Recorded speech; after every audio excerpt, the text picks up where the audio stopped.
ময়মনসিংহের গফরগাঁও উপজেলার পাঁচবাগের দক্ষিণ হারিনা মাদানী জামে মসজিদ এবং স্থানীয় এলাকাবাসীর উদ্যোগে ষষ্ঠ বার্ষিক ইসলাহি মাহফিল আয়োজন করা হয়েছে।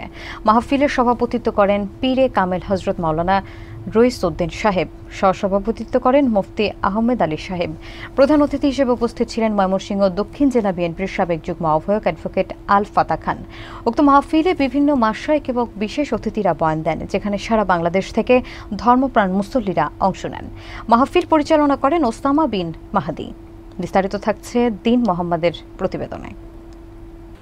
গত 16 অক্টোবর ময়মনসিংহের গফরগাঁও উপজেলায় পাঁচবাগের দক্ষিণ হরিনা মাদানী জামে মসজিদে ষষ্ঠ বার্ষিক ইসলামী মাহফিল অনুষ্ঠিত হয়েছে। স্থানীয়বাসী এবং মসজিদের ব্যবস্থাপনায় ধর্মীয় অনুষ্ঠানটি আয়োজন করা হয়। মাহফিলের সভাপতিত্ব করেন পীরে কামেল হজরত মাওলানা রইসউদ্দিন সাহেব এবং সহসভাপতিত্ব করেন মুফতি আহমদ আলী সাহেব। প্রধান অতিথি ছিলেন ময়মনসিংহ দক্ষিণ জেলা বিএনপির সাবেক যুগ্ম আহ্বায়ক অ্যাডভোকেট আল ফাতা খান।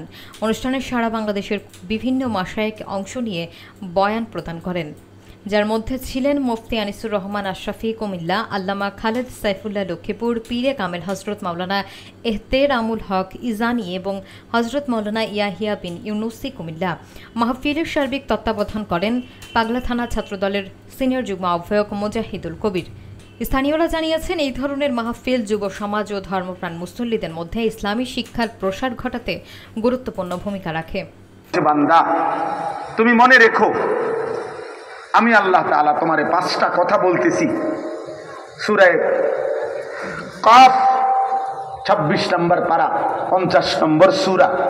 সূরা কাফের 4টা আয়াত আমি পড়ছিলাম। এই 4টা আয়াতের তর্জমা বললেই আমার কথা শেষ। আল্লাহ তাআলা বলেন, বান্দা, প্রথম 3 আয়াতে আল্লাহ আমাদেরকে 5টা কথা মনে করাইছে। সবাই এই শেষ কথাগুলো খেয়াল করে। আল্লাহ তাআলা বলছেন 1 নম্বরে, ওয়ালাকাদ খালাকনাল ইনসান, বান্দা তুমি মনে রেখো আমি তোমাকে সৃষ্টি করেছি। এই কথাগুলো আমি যেভাবে বলতেছি এইভাবে আমি আমার খুলনার হজরতের কাছে শুনছি। বাংলাদেশের একজন বড় বুজুর্গ খুলনার আরিফ বিল্লাহ হজরত মাওলানা মুফতি নুরুল আমিন সাহেব, করাচি হজরত রহমতুল্লাহর খলিফা কুতুবে আলম আরিফ বিল্লাহ হজরত মাওলানা শাহ হাকিম মোহাম্মদ আখতার রহমতুল্লাহর খলিফা, ওনার কাছ থেকে শুনছি, এখান থেকে বললাম। তো আল্লাহ তাআলা বলেন 1 নম্বর, বান্দা তুমি মনে রেখো আমি তোমাকে সৃষ্টি করেছি। আমাদেরকে সৃষ্টি করেছেন কে? আল্লাহ। এই কথা আমাদেরকে মনে রাখতে বলছি। বান্দা প্রত্যেক দিন মৃত্যু পর্যন্ত এই কথা মনে রেখো যে আমি তোমাকে সৃষ্টি করেছি, অতএব তুমি আমার থেকে ছুটতে পারবা না, আমি তোমারে ছাড়বো না, আমি তোমাকে ছাড়বো না। বান্দা মনে রেখো। পাঁচবাগের সকলে আমরা সকলকে চিনি। এখানে বেশি কিছু বলার নাই। আমাদের এই পাঁচবাগের প্রথম ওয়াজ মাহফিল এটা। আপনাদের সকলের কাছে অনুরোধ থাকবে, হুজুরদের ওয়াজ শুনবেন।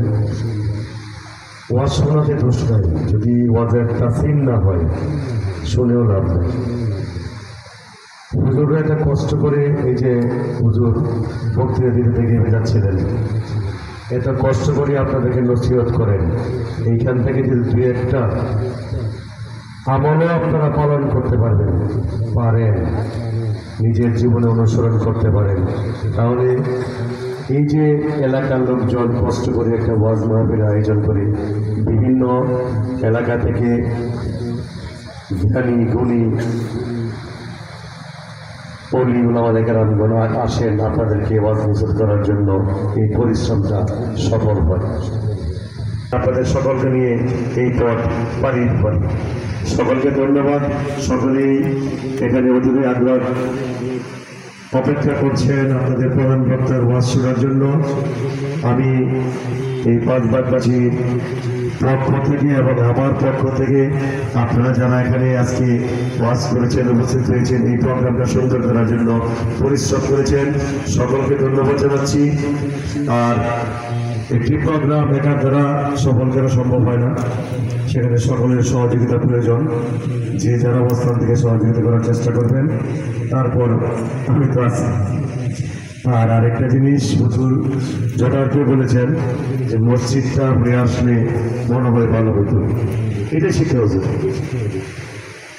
আমরা যারা সামাজিক কর্মকাণ্ডের সাথে জড়িত, আমরা যারা রাজনীতির সাথে জড়িত, আমরা যদি মাঝে মাঝে এমন নির্মাণাধীন কোনো ভবনে যাই, অবশ্যই এটাকে সুন্দর করার চেষ্টা মাথায় রাখি।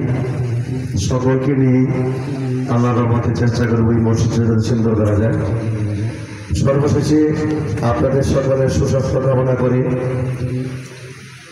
মঙ্গল কামনা করে, দীর্ঘায়ু কামনা করে, আগামী দিনগুলি যাতে ভালো হয় সেই দোয়া করে এবং আমার জন্য দোয়া চেয়ে আমি আমার কথা শেষ করছি। খোদা হাফেজ।